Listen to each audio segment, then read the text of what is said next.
This video shows an example of importing in shape import-export data within Civil 3D 2022. The steps are similar for the other versions of Civil 3D.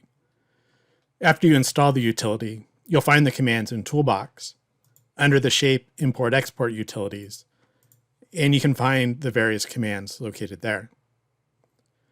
I want to start with a particular template, and I'm going to go ahead and go to the Application button and choose New, and then select the appropriate Caltrans template.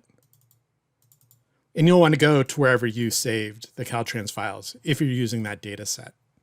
And I want to select the Caltrans Topo Surveys MTLS template and choose Open. Here I have the copyright statement, and I'm going to go ahead and freeze that layer. I then want to run the Shape Import tool by double-clicking on it within the toolbox. You can also type import SHP survey data at the command line to open up the dialog box. Here I have the CSAC FCL files from TBC, which is the default setting that Caltrans uses. Here I can edit it to verify that it's correct, and you want to change the file feature line settings and the shape point settings to point to wherever those files are located at.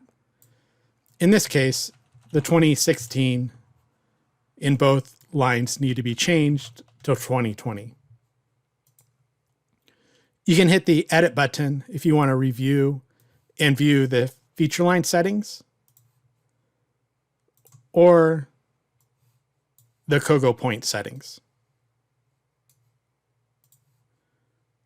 You can also hit the button to the left of the Edit button to select the location where your file is at. And then I can press OK. Here you can give it an import event name. And I'm just going to call this AU 2022 sample. Down below, you can select your shape files. And so I'm going to go ahead and select the C folder, Caltrans. Nope, it's not where I put it. I want to go ahead and select GitHub, Civil 3D Shape Import, TBC projects, and I'm going to select the 1466 project. Within the 1466 folder, there's one that has .shp at the end of it, and I can go ahead and select the found points and the points and hit Open. Here I can do a spatial filter. I can limit it to an alignment, to the start station and end station, and a buffer from that alignment. There's a filter by query. In the query data, if the name format contains lines and the name is null, it's going to skip that point. And in the points, if it's a line point, it'll skip it. And you can have various shapefile queries as it's bringing in data. And I can press OK. And at the command line, it's going to tell me its progress. And so it's done, processed both of those. There'll be a log file.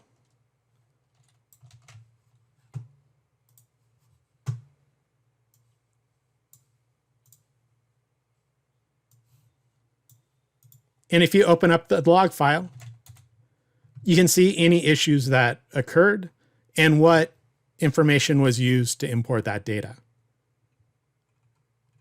So if there's any issues as you import the data, you can look in the log file to see if there's anything that pops up that will explain why something was not applied correctly. So in this case, the found point.shp, the line item was yes, and the type was CL monument. And so I can tell that this is the query that was used to import that data.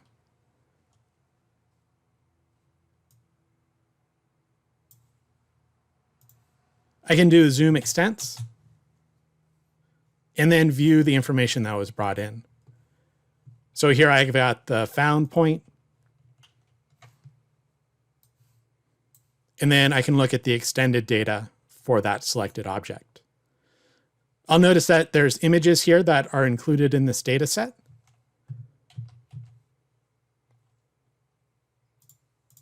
And I can turn on my enhanced tooltips to show that linked file. And then if I hold down the control key and select the point, it'll open up the property set file links. And then I can double click on a row to open up that image. And so here I have a shot of where the controller was and when they took that shot.